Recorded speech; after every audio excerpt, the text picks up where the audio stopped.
Clear करेंगे। देखो शक्ति मतलब क्या होता है? पावर। शक्ति का मतलब क्या होता है? पावर। तो शक्ति 1 सेकंड में किया गया कार्य ही क्या होता है? शक्ति होती है। यदि हमने 1 सेकंड में किया गया कार्य, मतलब ये क्या है? शक्ति को हम, कार्य होता है W और शक्ति को कहते हैं पावर। तो P से कर लें, शक्ति मतलब P। P बराबर होता है 1 सेकंड में किया गया कार्य। तो 1 सेकंड में किया गया कार्य, तो ये शक्ति का मात्रक निकल आया ना, ये सूत्र निकल आया, मतलब W/T। P बराबर W/T। ये तो हो गया हमारा शक्ति का फॉर्मूला। केवल हमें ये याद रखना है कि 1 सेकंड में चली गई, 1 सेकंड में किया गया कार्य, 1 सेकंड में किया गया कार्य, क्या हो जाता है? शक्ति होता है। ये चीज आई कि नहीं? शक्ति हमने तुम्हें एक चीज और बताई थी बेटा कि P बराबर W/T तो हो ही जाता है, लेकिन क्या W की जगह पर हम W बराबर, कल जो है हमने वर्ग पढ़ाया, W बराबर क्या होता है? FS cos theta. यही नहीं होता है? FS cos theta. और यदि ये तो कब होता है? जब हमारा थीटा का कुछ मान दिया हो, यानी कि नत पर झुका हो। ये काम जब हम निकालते थे जब थीटा कुछ दिया हो, और वरना W बराबर FS भी तो लिख सकते हैं, FS या FD, बात तो एक ही है। तो क्या हम W की जगह पर इसमें P बराबर, यहाँ W की जगह FS नहीं लिख सकते? लिख सकते हैं, क्योंकि वर्क बराबर भी तो होता है FS, बल गुणे बल की दिशा में विस्थापन। ये वर्क होता है कि नहीं होता है? तो वर्क में क्या FS की जगह पर, ये हम W की जगह पर क्या लिख दें? FS बटे में T, बटे में तो T रहेगा। अच्छा, इसको और यदि हम कहें, इसको हम और नीचे करें, तो आपने सबसे शुरुआत में एक चीज पढ़ी होगी कि वेग बराबर विस्थापन बटे क्या होता है? विस्थापन बटे में समय। ये तो सभी को पता रहता है, नहीं होता है? चाल बराबर दूरी बटे समय तो सबको याद रहता है, छोटे से बच्चे को। तो विस्थापन तो होता है, यहाँ हम कह सकते हैं कि V, वेग बराबर विस्थापन मतलब S, समय मतलब T। तो V बराबर S/T होता है ना। तो इस S/T की जगह पर हम V नहीं लिख देंगे? इस S/T की जगह पर V नहीं लिख देंगे? तो P बराबर क्या हो जाएगा? F। तो ये भी एक सूत्र निकल के आ गया, शक्ति का है कि नहीं है? तो P बराबर FB। एक तो हमें ये वाला सूत्र याद रखना है, एक ये वाला याद रखना है, शक्ति के ये दोनों। अब इसमें ही हमारे सवाल आते हैं, केवल 2 ही सूत्र निकले हैं, एक शक्ति, ये कार्य और समय। अब हमें क्वेश्चन किस प्रकार का दिया है? या तो हमें वेग के रूप में दिया होगा, या फिर वर्क मतलब कार्य के रूप में। 2 ही चीज हो सकती हैं। जब 3 चीज होती हैं तो 2 उसमें दी होंगी, तभी तीसरा पूछेगा कि नहीं? क्वेश्चन जैसे हम लिख लें, ये तो हम सब समझाने के लिए लिखा था, तो इसको साफ ना कर दें, इसको साफ कर देते हैं। ये दोनों चीज ध्यान रखना है कि P बराबर W/T और P बराबर F/D, यही कहते हैं ना।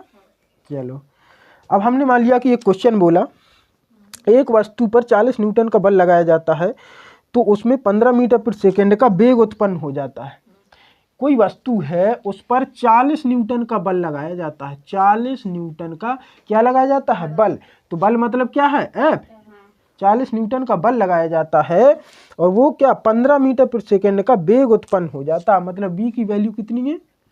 15 मीटर प्रति सेकंड, यही है ना। और हमसे पूछा गया है कि तो शक्ति बताइए, तो क्या बताइए? शक्ति मतलब P की वैल्यू हमसे पूछ रखी है। तो अब हमें पता नहीं चल पाएगा कि हम शक्ति वाला कौन सा सूत्र लगाएंगे? इसमें W/T लगाएंगे क्या? W/T भी याद है, तो उसकी जगह पे फिर हमें F भी लिखना पड़ेगा। तो सीधा ना लिख दें, P बराबर FB, यही लगा देंगे। तो P बराबर F का कितना दिया है? 40 और V कितना दिया है? 15। तो P कितना आ गया? 15 चौके 60, 600। और शक्ति का मात्रक क्या हो जाता है? वाट। तो यहाँ वाट लिख देंगे, बस आ गया ना आंसर। क्वेश्चन ऐसा ही तो आएंगे, ऐसा ही ग्रुप डी में पूछेगा। और ये क्वेश्चन ही ग्रुप डी का प्रीवियस ईयर का है, यही क्वेश्चन यही था। समझ में आ गया? ये जो है क्वेश्चन था।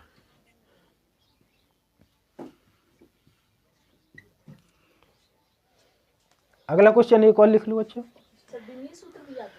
हाँ बिमीय सूत्र भी आते हैं, हाँ बिमीय सूत्र भी आते हैं। तो एक क्वेश्चन और लिखे। अच्छा लिखो एक क्वेश्चन और, इसको साफ कर दें। लिखो, एक मोटर 10 सेकंड में 800 जूल कार्य करता है। मतलब टी बराबर दे रखा है, सेकंड मतलब समय है ना, तो टी बराबर दे रखा है 10 सेकंड। 10 सेकंड में 800 जूल कार्य कर सकता है, तो डब्ल्यू का मान कितना दिया है? 800 दिया, 800 दिया नहीं दिया? दिया है। 800 जूल कार्य कर सकता है, तो इंजन की शक्ति बताइए, क्षमता। तो कितना आ जाएगा बेटा? P बराबर कौन सा लगा देंगे अब इसमें? W/T लगाएंगे कि F भी लगाएंगे? अब नहीं लगाएंगे ना। अब हम, लेकिन ये चीज हमेशा ध्यान रखना है कि सवाल में एग्जामिनर बिल्कुल बेसिक नहीं देगा। हो सकता है कि यहाँ पर 10 सेकंड की जगह 10 मिनट लिख दे, तो उसको हमें समय को फिर सेकंड में लाना होगा। ये ध्यान दे लोगे ना। हो सकता है कि यहाँ 10 सेकंड दिया है और यहाँ पर दे दे 10 मिनट दे दे, हाँ तो सेकंड में लाना पड़ेगा ना। तो हमें बस यही करना है, P बराबर W की जगह 800 लिख दिया इसमें, तो और बटे में कितना लिखेंगे? 10। तो 1 0 से 1 0 काट लेंगे, P की वैल्यू आ गई 80 वाट। यही हो जाएगा ना। तो ये हमारा क्वेश्चन। अब यही प्रकार, इसी प्रकार के आ सकते हैं क्वेश्चन, दूसरे तो नहीं आएंगे। अब क्या आएंगे इससे? या तो उस वाले F बराबर F इंटू V में आएगा, और या फिर W/T में आएगा, जब दो ही सूत्र होते हैं। आ जाएगा। अच्छा, और लगाना हो तो और लगाओ बेटा। अच्छा बन जाएगा तो लिखो। एक मोटर 1200 केजी पानी को, एक मोटर 1200 केजी पानी को, हम भी लिख दें क्या?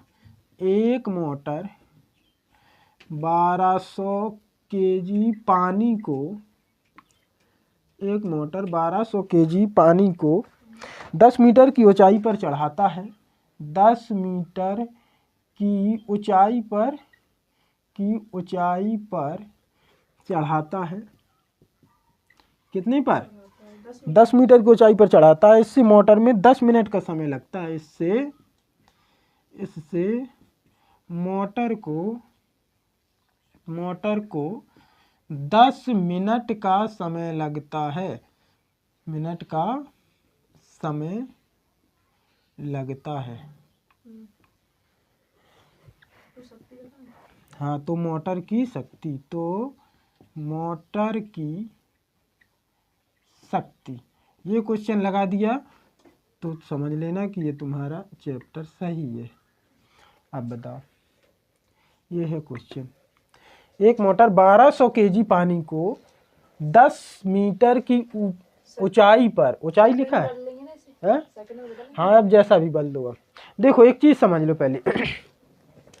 हमने सबसे पहले क्या कहा कि यहाँ केजी आ गया। अब तुम्हें यहाँ शक्ति पूछ रहा है, तो शक्ति के हमें केवल दो चीजें पता है। एक होता है W/T, यही होता है, और एक होता है P बराबर F इंटू, यही होते हैं ना दोनों। अब इसमें क्या क्या दे रखा है बेटा? इसमें एक तो दे रखा है 1200 केजी पानी, मतलब द्रव्यमान मास दे रखा है, नहीं दे रखा है। और मीटर मतलब कि ये तो हमारी कोई क्या है, MGH करके रखा है। बिल्कुल सही है बेटा। ये मोटर है, मोटर नीचे होता है ना।